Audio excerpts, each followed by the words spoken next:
I can't say enough about how great Lukas has been. And like I said, it's almost like I'm glad to actually meet him in person now. I look forward to hopefully having a drink with you out in Vegas. But no, he's great. Has he bought you coffee yet? Since he's kind of like your secretary. He has not done that, no. Or he hasn't brought any donuts in either. Well, maybe at the conference you can finally get him coffee, Lukas. So here's a funny story. Yeah. Yesterday I was talking to John, and we actually almost had like a little contentious moment. So John's actually he's an Eagles fan. He's an Eagles fan. I'm a Giants fan. Okay. Oh, wow. Rivals. Yeah. So I almost had to pass him off to Scott yesterday. I was like, switch processors. Yeah. There are just too many commercial loan brokers that don't have a damn clue of what they're doing. All we're trying to do here is better the industry for everybody. At the end of the day, you can make great money in this industry, but in the end, it's all about helping people. You know, people always say, Kris, how can I be a successful broker? It's 2 words, hard work and dedication. If you don't like talking to people, you probably shouldn't be in this business. Hey, everybody. Welcome back to Entrepreneurs in Finance, where we explore the daily lives of CCTG graduates, lenders, and everybody else in between. My name is Kris Roglieri, President and CEO of Commercial Capital Training Group. Before we begin this episode, which I'm very, very excited to do, I just want to remind everybody to subscribe to our YouTube channel. You'll see that little button here on the left-hand side that will pop up.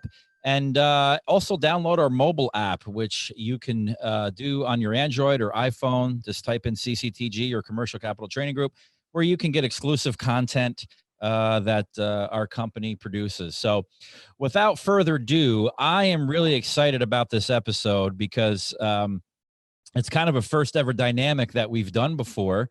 I'll have the distinct pleasure of interviewing a graduate, but also a member of our team who is a rookie at this. This is his first time in here, but I think it's important to highlight the dynamic relationship between our company and somebody that purchased our legacy package. And I think this will be a good exploratory interview to kind of highlight that relationship. So without further ado, I'm very excited to interview John Forey of JHF Capital. Hey, John. Hey, Kris, how you doing? Hey, Lukas. John? Doing good. Yep. Lukas, I'm glad you're on here, Lukas. When you told me yesterday you're going to be on, because you and I have been working together for a while, I was happy to hear it. Happy to be here. Yeah. And so let me just introduce our viewers to Lukas Bull. Hey, Lukas. Hey. So, Lukas, you want to tell your role here at CCTG? Yeah. So my roles are kind of twofold. So I work with our lending company, Prime Commercial Lending. I work with John on our commercial mortgage business. Also, I work with our legacy graduates. So John, legacy graduate, I help sort of play, I use a basketball reference when I bring up the legacy. I kind of play point guard. So, the documents come in from Documents come in from the client. I pass them over to the lender, and we go from there. So. Yeah. And so I'll just explain to our viewers before I dig into both of you guys. And Lukas, you can wipe the sweat off your face. I know you're nervous being on here. Poor kid hasn't slept all night. But in any event, the legacy package comes with a lot. It is our top tier package, but it really is kind of what you call a superstar package. I mean, one of the main benefits of the package is that you kind of have your own document processor that comes with that package, which is a member of our team that's already used to the products, the documents. And, to say the least, that role is a really important role when you start getting into this business, because that can get very, very busy. And so that's one of the main attractive natures of that product. So in any event, Lukas, thank you for being here. John, thank you for being here. So let me dig right into it here. So John, why don't you so it's a pleasure for me to interview you, because I have never really formally met you face to face, because you had come through in 2020, I believe October 2020, doing the pandemic year, and we did a virtual class. And so Correct. This is a pleasure for me to interview you. Pleasure for me too. Look forward to meeting you all in person too. Yeah. Actually, I personally was disappointed we weren't able to meet in person. I'm a very much in my past, which I'm sure we'll go over a little bit. I'm a people person. I'm a networking, look you in the eye kind of a person. There are benefits to being virtual. It was no doubt it was simpler, and with no doubt it was more convenient. But and obviously it was what it was. But if I had my preference, it would have been in person. Yeah. No, I think it's my preference too. It really is my preference because I'm the same way as you. I'll look you in the eye and shake your hand type of person. So let me get into, let's take our viewers through your journey leading up to here. So what did you do prior to CCTG? How did you find CCTG, and what made you push the trigger or pull the trigger, I should say, to come to CCTG? Okay, I got quite a story. Allow me to engage me to maybe a little bit longer answer, but I think the answer is important to lead up to who I am and what I'm doing with CCTG. So I'm in full time now in Rehoboth Beach, Delaware. Moved down here full time a year ago. When I was a kid out of college back in the mid 80s, I'm 59 years old today. So in the mid 80s, I graduated from University of Delaware. A shout out to the Blue Hens from Delaware. I went down to DC and was a CPA with Grant Thornton, and met my wife. I'm from Central Pennsylvania. I met my wife back in '87 at a bar here in Delaware one summer night.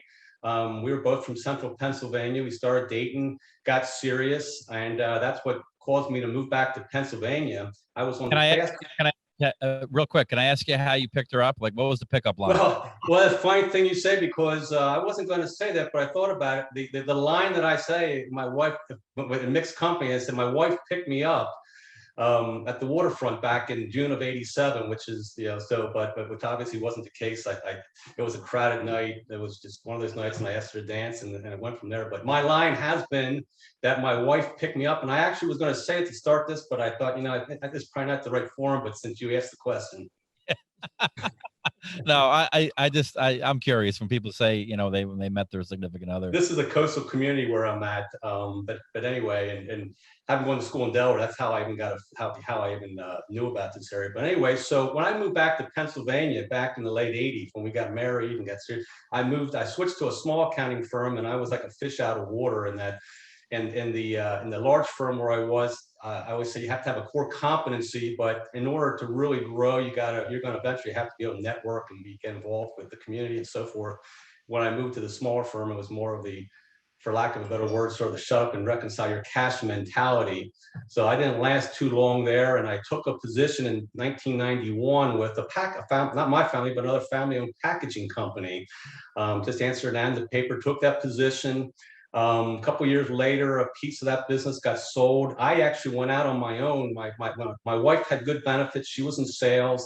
So I learned through her the value of customer service, how important customer service is to sales. Watching my wife, who was in national sales for a number of years.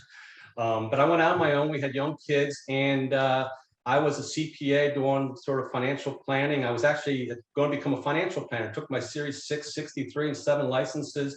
Got to know the owner of my old company over time. He was very entrepreneurial. He was going to sell the company. He had a deal that fell apart at the last minute.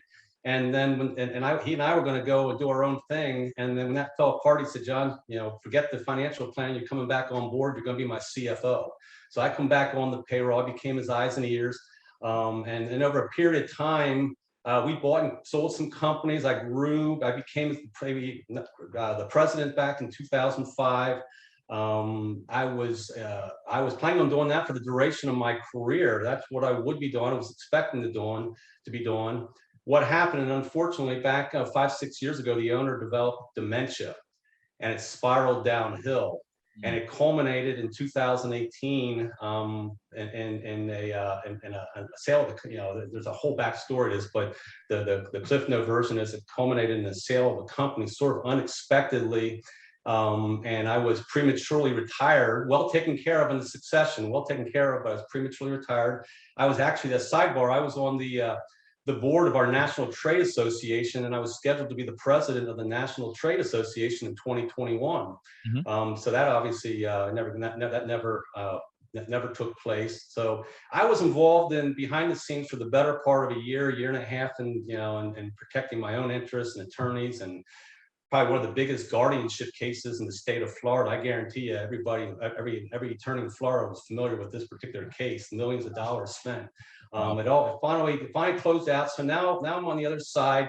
My wife and I, we always had a small second home in Rehoboth Beach, Delaware, that we loved coming to here for the years. We bought some land that we were eventually going to build a home and retire on back on the water back in Rehoboth. So when this chain of events happened, we sold the Pennsylvania property and we prepared to build our new home down here. Well, my wife said to me, John, you got to get a job. You know, you got to do something. You're going to be bored. And I kept telling her, her name is Donna. I said, Donna, I'm not going to get a job. I don't need a job. I don't want a job. I haven't had a job in 25 years in the conventional sense, but I want to do something. And I wasn't sure what that something was. And here you're going to find this really interesting. So February of 2020, my wife, myself, my twin children who are now 28, and we were on a trip to Aruba, a family trip right before COVID hit. And my wife saw in the Southwest Airlines, there was a little ad for a franchise, like I call it franchise consultant. And she didn't know that I took it on myself. I took a picture of it and I put it in my phone and I let it alone. So I thought the minute I reach out to them, they're going to be bugging me every day. So it's going to be on my terms. So I waited till April and I set it, and sure enough, I reached out to them. And next thing you know, I'm doing a sort of a personality consultant analysis. And I told them, you know, at this stage in life, I'm not looking to highly leverage myself. I'm not looking for brick and mortar, and some more to it than that. And they came back with about 10 options. And they said, pick 2 or 3. One of which I picked was a passive investment, which is as a sidebar. Maybe I'll come back to that later. But the other one was that I picked was with a competitor of CCTG. I'm not going to mention the name, but I interviewed with them. I actually interviewed with the owner of that company, and to this day, I get an email every day from them. To this day, so I started vetting that program, and by vetting that program, of course, what pops up? CCTG. I had never heard of CCTG, so I started looking at CCTG, and I started seeing your podcast. This would have been last spring of 2020. Right. And I started making a lot of questions. I reached out to Mike Geisler. So I was looking at the two, and it really piqued my interest. And I started watching the podcast and asking a lot of questions. And I said, this is something that really got my attention. And I wanted to speak to some people. So I spoke, Mike or whomever gave me a couple names. I reached out to Bennett Abel. I spoke to Tim Maloney, probably spoke to 1 or 2 other vet in the program. Yep. Came to the conclusion that this was what I want to do. I mean, I go with my gut, my hunch a lot, and it just felt right from the word go once I really got into the depth of the vetting. So I signed up. So at least give me the pleasure of this. I won't ask who the competitor is, but when you found us, was it like seeing Jesus? I mean, was it like, wow? Like yes. I mean, yeah, absolutely. It's like this was. I got one of the things. This is how you know you have an interest. So this would be long before I made the decision to go with it. So this was, but more, I can't tell you how many times I might be sitting watching a TV show or watching a ball game at night, having a drink maybe, and I would just find myself going on to your website. Right. And I just start exploring more and more and taking notes and going and checking and hearing some of the podcasts. And the fact that, I mean, I was just drawn to it. That just told me that this is it. This is what I can do. This is going to be my, wow. I mean, I got a background. I got that I think would play right into it. So I signed up. And then the next question, I was like, when am I going to do it? We're in the middle of COVID. We were selling our home in Pennsylvania, and that, a lot of work with that. Then I was in the home in Delaware, which was a very small home. When I took the training last October, you should have seen, I was in this little tiny bedroom, had papers everywhere, and a little tiny, because it was a second home, wasn't the primary home. It was a beautiful second home, but but then that's where we were. So that's where I took the training, had papers everywhere. My kids would come down, and then I have to put everything away because that's where they slept, and I have boxes everywhere. So anyway, that's the answer to your question. Yeah. So what made you choose the legacy package? Because we have 3: gold, platinum, legacy. What? I initially signed up for the gold. When I took the virtual training in October, I had paid for it and had signed up for the gold. Okay. So I come out of that, and I decided the reason I knew that I wanted to upgrade. I was thinking about it all along, but I figured I'd start with the gold and then maybe later on upgrade to the legacy. However, I also decided at that point, I'm really going to take November and December, those months to really sort of do my behind the scenes training, bring it out in January. And then I said to myself, you know what? The one skill I think I have is networking. I have the financial background where I'm really very illiterate to large degrees in the IT area. My kids actually make fun of me when they heard about this with the IT side of things. So the two things I did. So the biggest reason I decided to just bite the bullet and make the commitment was, first and foremost, was to get Lukas or someone like Lukas for the document processing. That was 90% of the driving decision that I went with there. Secondly, I mean, a distant second and third was the digital marketing thing that came with it. If I was going to do it, I wanted to get it done right away. I didn't want to come back and do that later once I got started. And then thirdly, wasn't a big thing, but I knew I was always going to want to go to the event and every year. So yeah. So I get that paid. I get that paid for life. So that was that wasn't the driving force, but that was definitely a small piece that said just do it. It is a benefit. Yeah, you have lifetime access to our association, and also the digital marketing is a huge deal. But who wouldn't want to get to work with Lukas? I mean, come on, let's face it. So what you're referring to is the document processing team. And a lot of people don't realize, I've said this time and time again, but I don't think it sinks in until after the training. It's hard to conceptualize it when you're looking at us prior to getting here. But, to have somebody on your team like Lukas, or anybody, if you were to go out and find a quote unquote doc person, you're looking at 40 to maybe 65 grand a year. I mean, and salary, to find somebody, to find somebody really, really decent. So if it's Lukas, it's like $100,000 a year. Okay. Right. Sure. Well. So, okay. I get it. That's why you chose that package. Now you've been out since October of 2020, and it seems like you've closed you're off to a good start. You've closed here a bunch of deals. I'm seeing a couple unsecured loans, a refi, fix and flip, cash out refi. So you're off to a great start. I mean, especially given that you started in the tail end of COVID, I should say, end of 2020. Yeah, I appreciate that. Thank you. And I really start effective about the first of the year. I used November and December after the training really just to get my ducks in order and plan and figure out what I wanted to do. Reached out. I mean, what I did do is I made some phone calls to my professional network from the past, and did that. But I really broke out, and we started the lead generation come the beginning of January. So you're right. Those are and actually the frustrating thing is I've had a couple big deals that either fell through at the last hour or they're still hanging out there. They're just at an impasse. Yeah. And I still think I got some big deals. I mean, and I actually am always the person typically that I don't count, I wait. I don't even talk about it until I get there, but I've had a couple and I still think that are going to hit.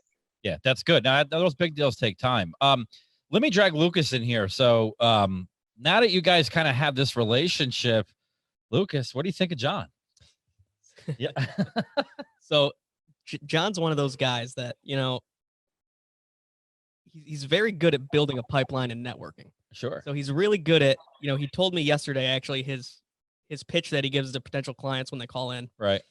He does such a good job of condensing his story into 2-3 minutes and making that borrower feel comfortable and working with him. Sure. That, I think that's really helped him, especially only being a year out. Yeah.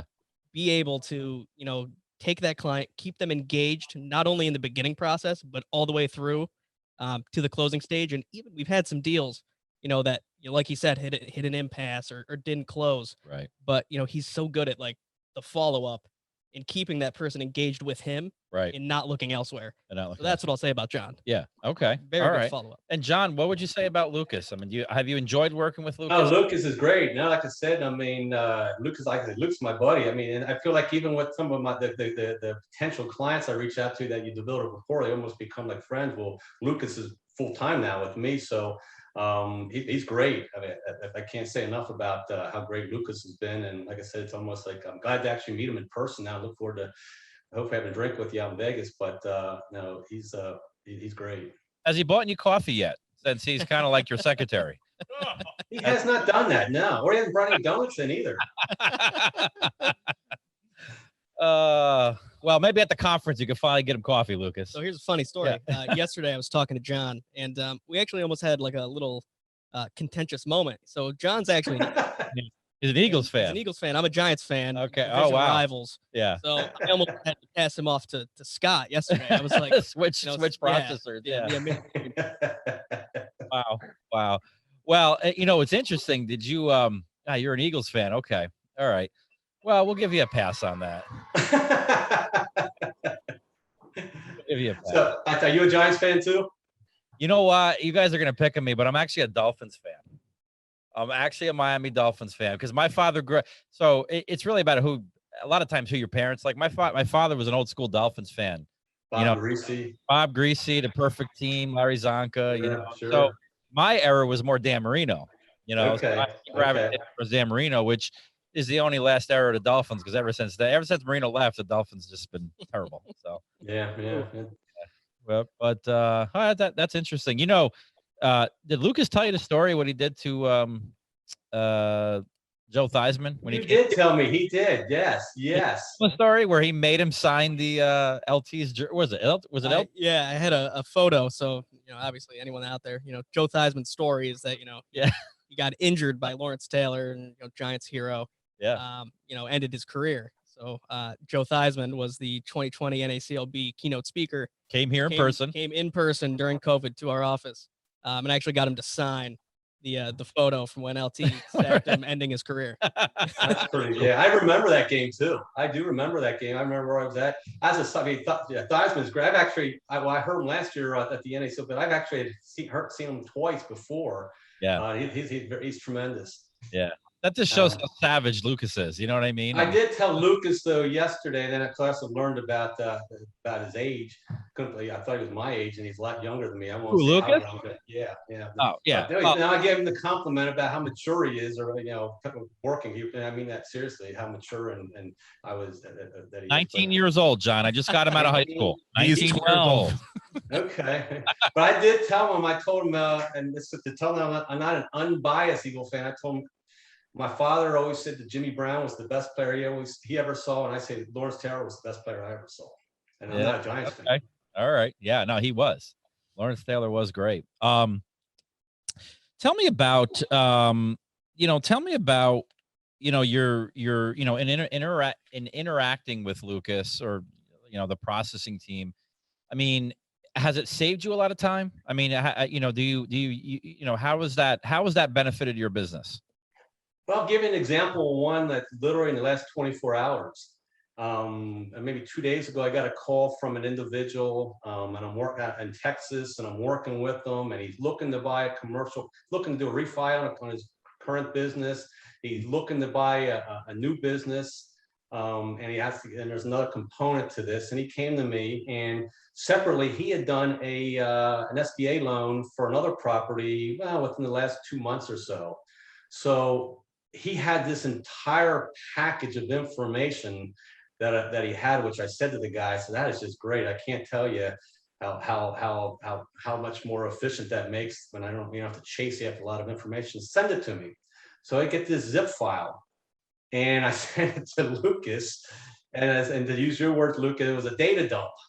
So Lukas, so we're sourcing this or attempt. We're still in the preliminary stage. But right. the one that we're going to look to do a refi, we're looking, with prime commercial initially if it qualifies, and then the second one with the acquisition, we're going to at least start with the premise of maybe an SBA. Yep. So he's going through that and going through that quote unquote data dump, and has already separated that and gleaned out what he needed and got back to me this morning with a couple of things that he needs from, and that's just an example. A lot of times, so that was just an example. The more typical example I would imagine is when we need the data. We need the data, and I can get the data and I can send him multiple emails, and he can just piece it together and put it in one file, and then he knows how to present it to the different lenders. That saves me a lot of time from having to figure out how to do that. Well, it allows you to do what you do best, is out there getting deals, right? Exactly. Exactly. That's what you do best. That's what it was designed for. So it's good to hear that. Having been out for a year now, what's one thing you love about the business? What's your favorite thing about the business? Okay, I've thought about that. I'm gonna say the hunt. Okay. The hunt. The juice you get with the hunt.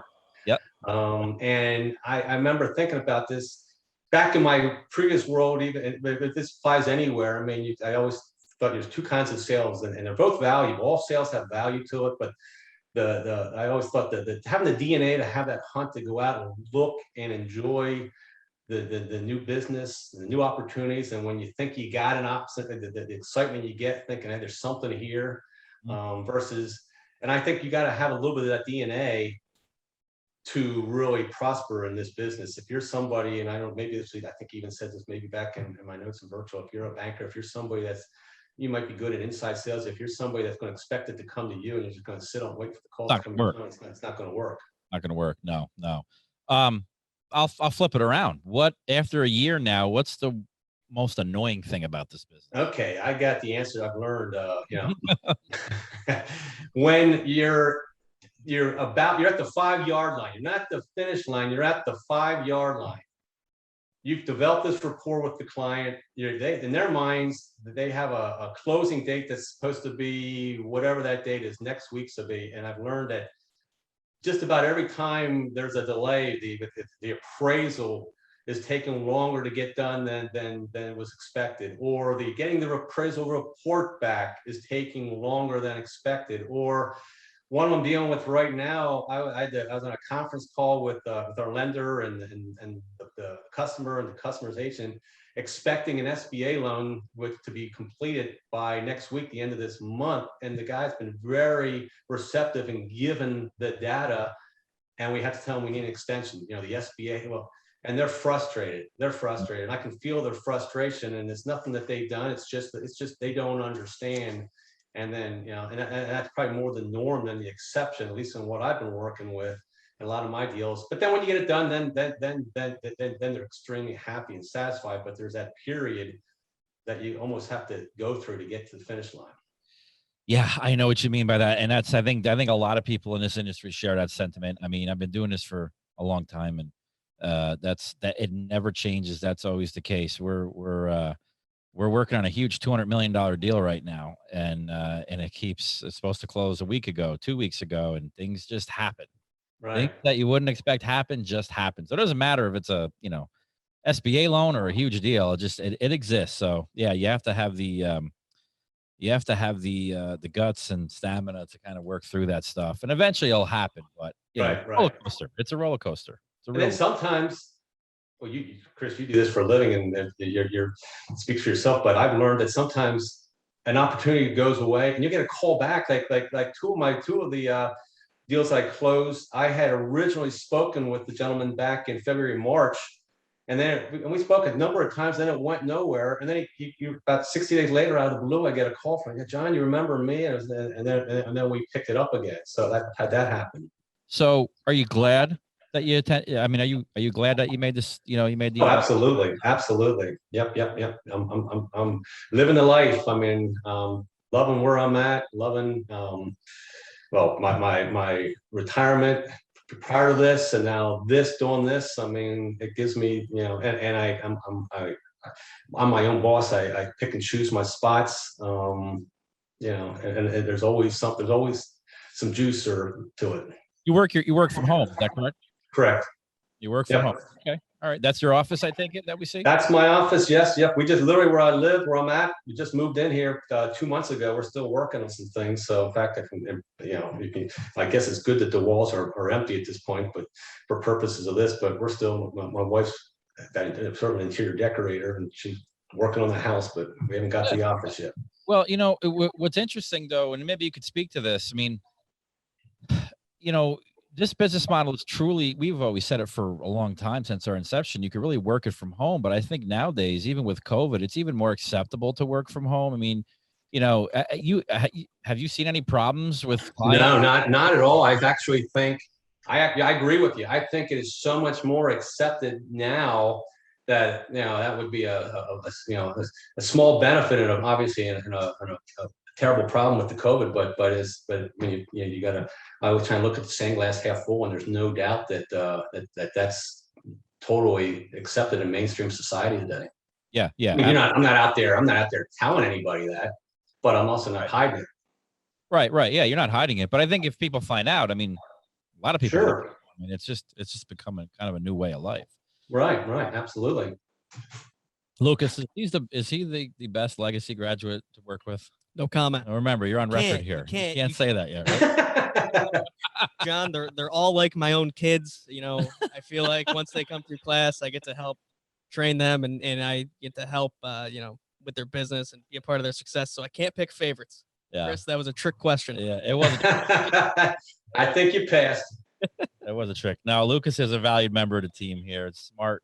I call him a kid. I got to stop doing that. But he's a very smart individual. We're happy to have him on the team here.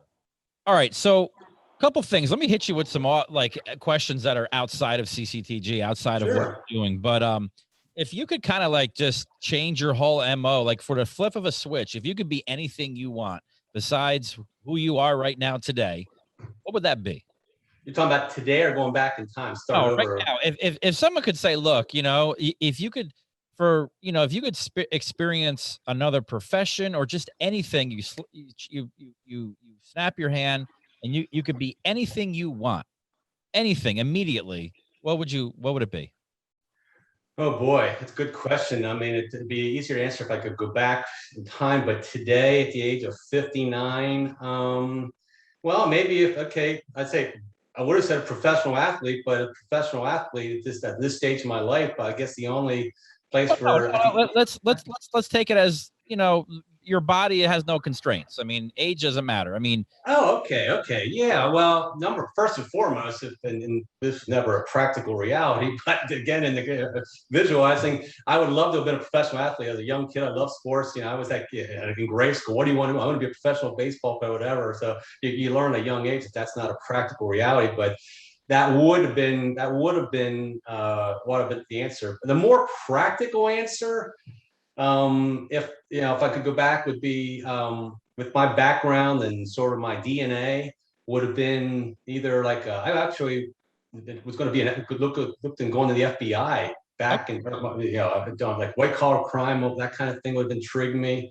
I sort of have my DNA. I'm sort of like a legal kind of a mind. Maybe taking my love for sports and that kind of thing, and maybe being like a big time sports agent. There you go. Using so the simple answer is okay. I can do anything. I want to be a professional athlete, but the more practical answer might have been what I just said. All right. What's something that nobody knows just by looking at you?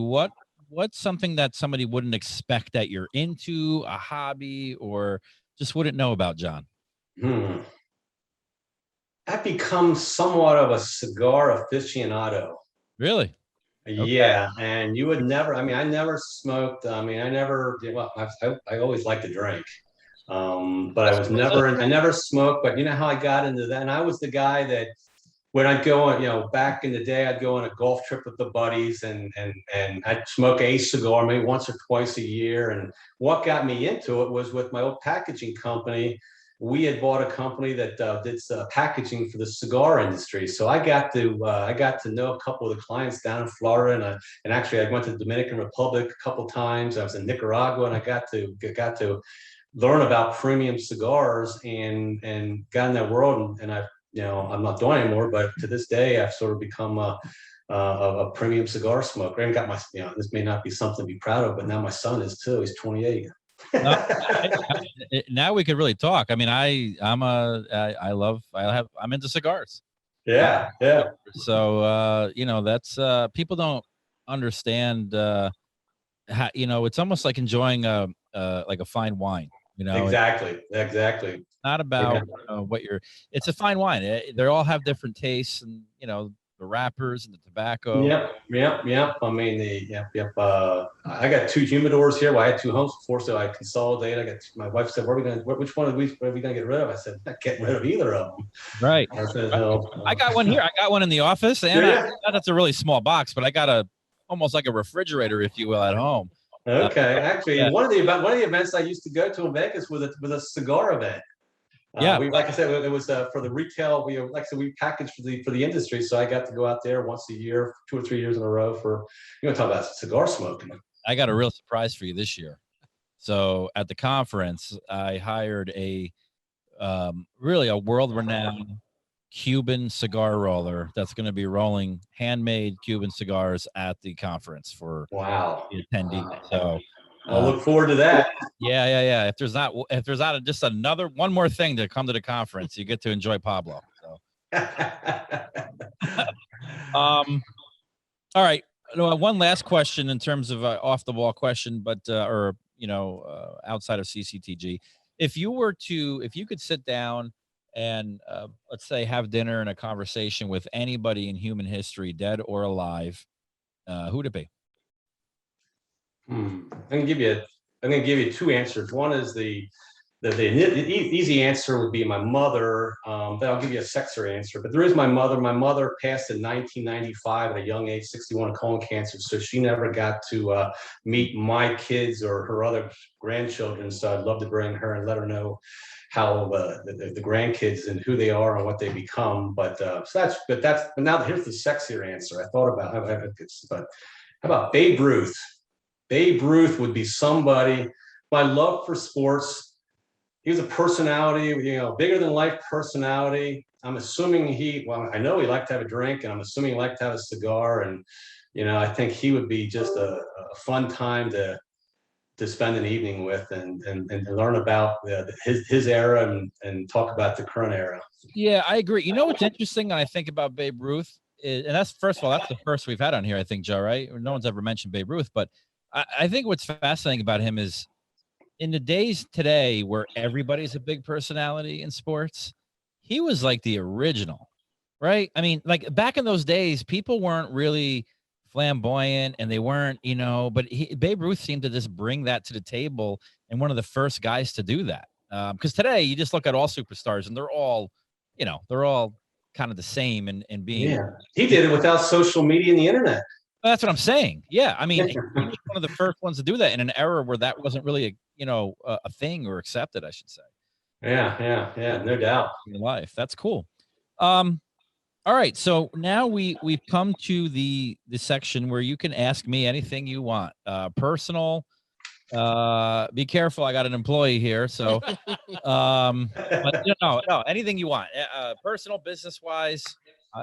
No, I got a lot of thoughts there. Well, let me ask you a practical question to start with.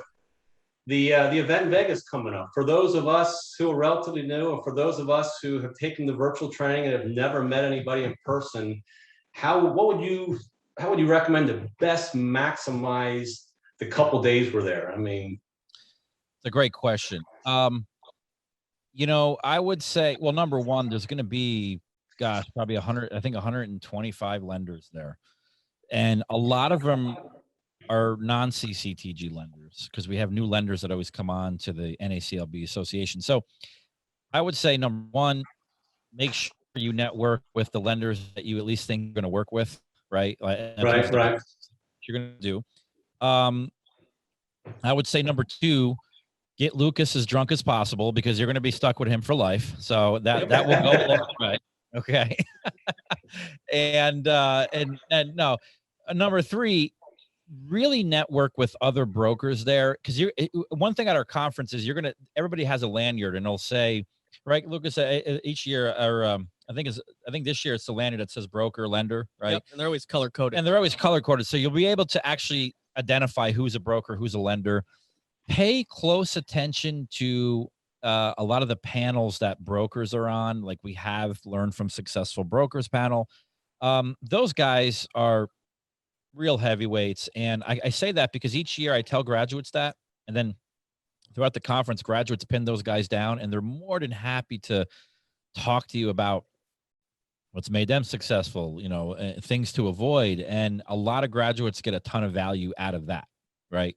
Just kind of learning from those successful brokers. So, number one, it's building up your lending database that's already been, you've been given a really good one, but to meet, some more lenders. Two, network with brokers that are, been there, done that, and even ones that are kind of in that same time period as you. So in that year time frame, and the last thing I would say is have some fun. I mean, we are a conference that is known to be very hip, and at the end of the day, we all like to have fun, but It's really a deal making conference. So I would suggest that if you actually have deals that you're just got in, package them up. I would actually make packages and bring them to some of the lenders that you may identify there, because that's what a lot of brokers do. They'll bring deals to the conference because we're a deal conference. It's not one of these things where we're shaking hands kind of saying, oh, what's next year going to be like.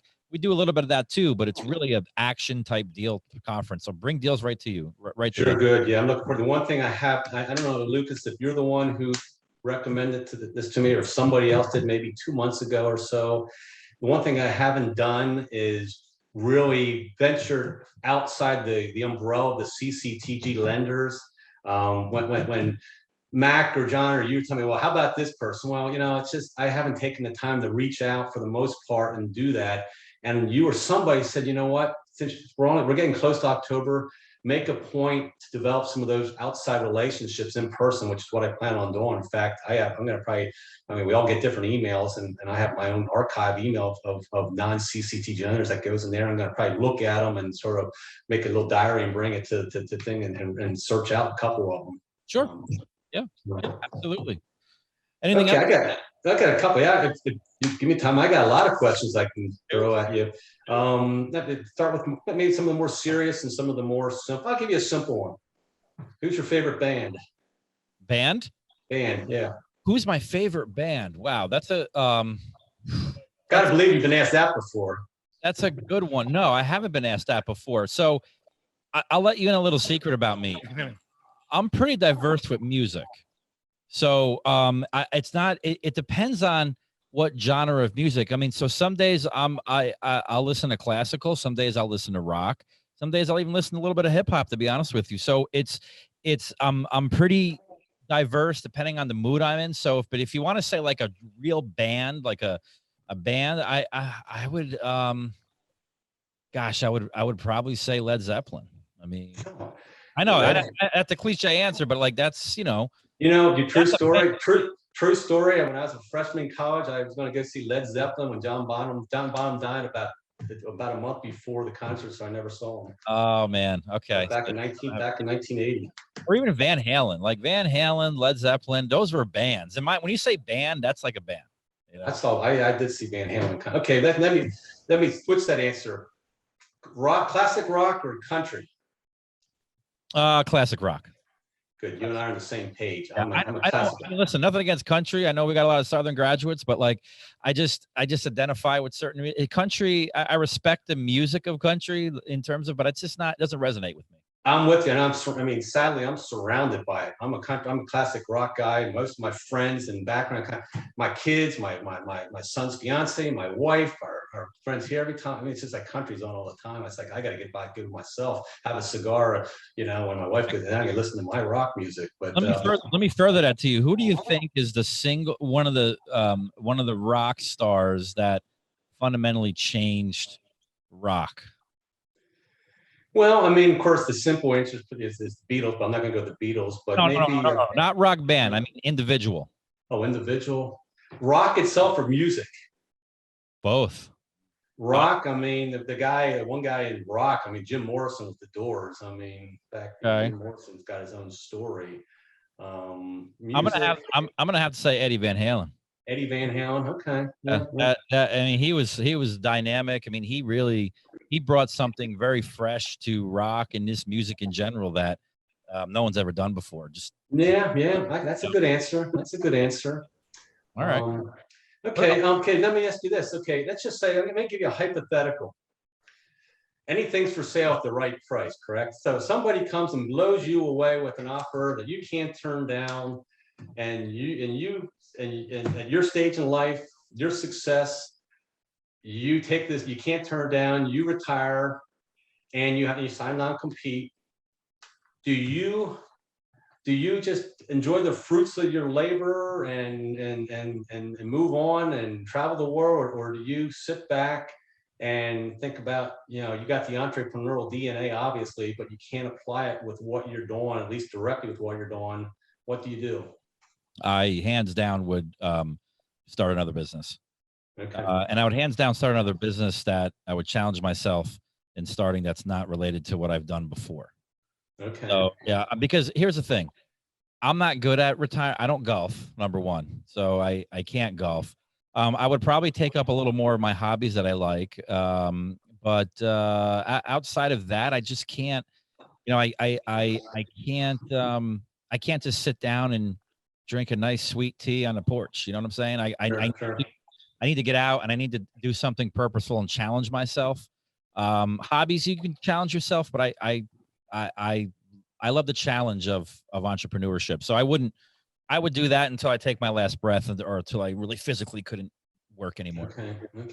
Yeah. Another question for you. Okay, I understand, it's a kind of, you go through the program, and on the one hand, you want to be diversified and sort of have a working knowledge with everything, but then the flip side, and one of the things that was recommended to me when I was getting the program, it's like try and get a couple things to become an expert in it, so that you're not everything for everybody. Okay, if that is a background, is there a product line that like almost like a niche, not one of the core product lines, but like a niche product line that we're taught that you feel was somewhat underutilized from the CCTG graduates outside the main products? Is there something that boy, they're missing the boat by really an opportunity by doing, whether it be medical receivable financing or merchant or whatever, just something out of the mainstream that you think is underutilized, the opportunity is underutilized?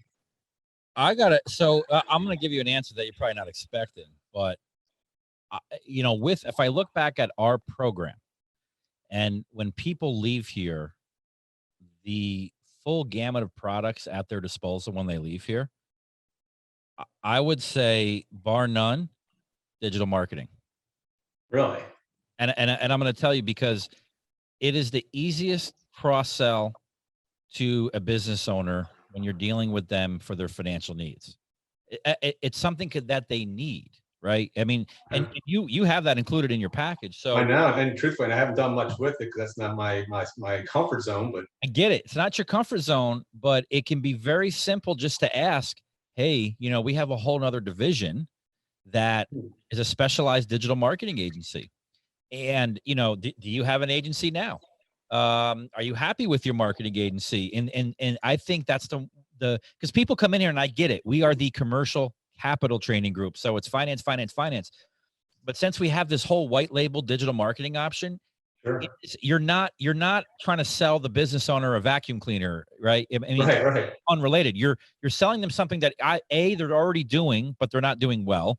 2, they're not doing it all, but they know they should be doing it, right? And they know they need it, because besides your capital, which is going to make them grow, what's the second thing that makes a business grow? Well, marketing. You have to learn how to market. You have to learn how to attract customers. So it is by far the biggest cross sell a graduate can do now that we have that program. So, but yet it's underutilized. And I think because people are just so focused on the finance, which I understand, but it doesn't take that much just to say, hey, what are you doing for digital marketing, after you got the sale or even along with the sale? Right. Interesting. Very interesting. Okay. Yeah. Well, let's see. What else do I have? I know what else. I know you're in the cars. But give me what else? What other hobby or what other outside the cars do people not know about you?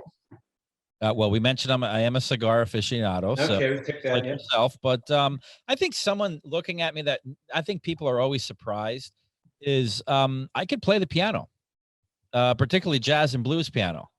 Wow. So they normally don't know that about me, but I can. It's something that I don't share with a lot of people. But yeah, at one point in my life, I could have went down that road. I could have went down that road of playing the piano, but I chose a different path. And How about keyboard? Could you use that keyboard with the band? yeah, keyboard doesn't matter. Keyboard, piano, organ. I mean, that's and my genre of music that I like to play on keyboard, piano, or whatever is more jazz and blues. Okay.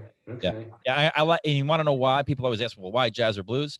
Why not classical? Because I don't like going off a script, right? I appreciate classical, but I like jazz and blues because jazz, you can go wherever you want. 2 people can play the same song and go in totally different directions. So the expressionism in jazz and to improvise, which I think is a trait entrepreneurs have to have. You can improvise and just go in a lot of different directions with chess. That's why I love to play that. Gotcha. Okay, given where I live, like I said before, I live in Rehoboth Beach, which is a coastal community, so it's unique. Is there any off the top of your head, if you were in a coastal community environment with the diversified products that we have, what would you be tackling live in person versus dealing, with the national way? I mean, most of what we do, we get leads, so we follow up, we do this, we do that, but knocking on doors here locally, what would you suggest I could be doing better here with my coastal community environment?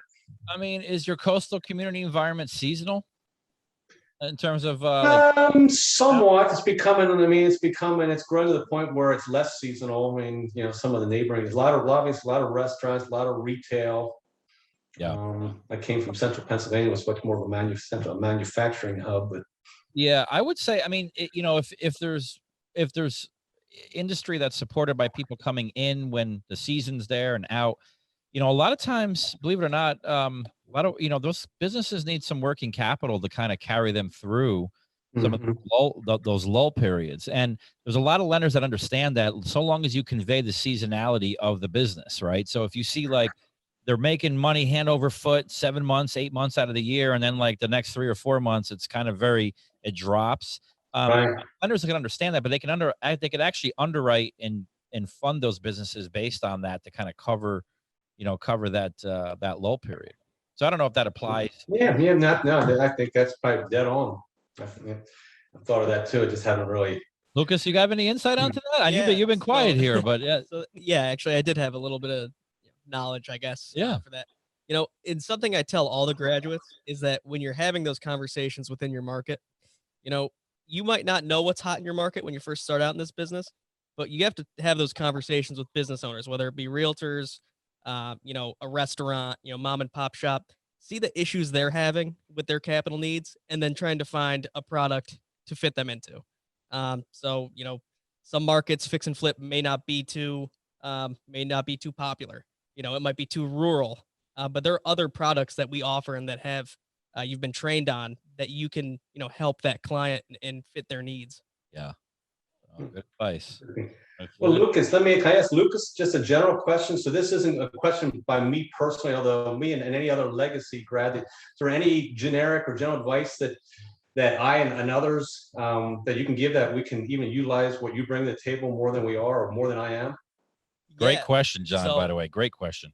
I'll give you a really, really general answer.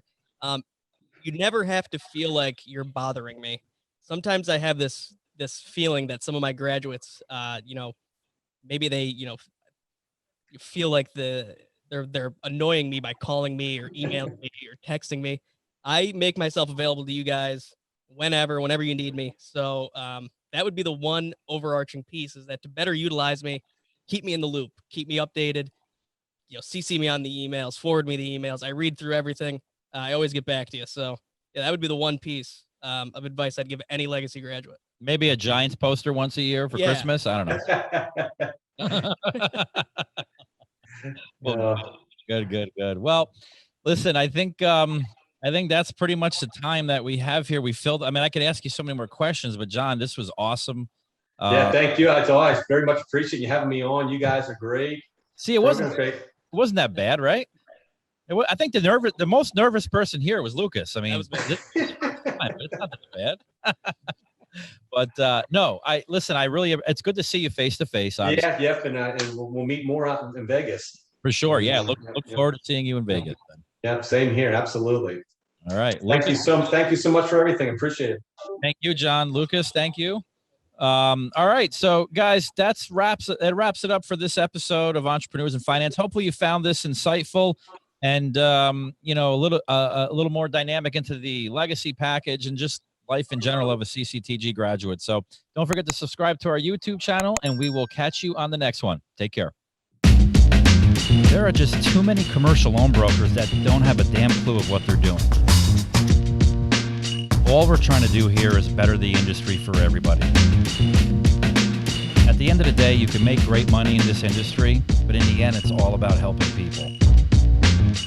You know, people always say, Kris, how can I be a successful broker? It's 2 words, hard work and dedication. If you don't like talking to people, you probably shouldn't be in this business.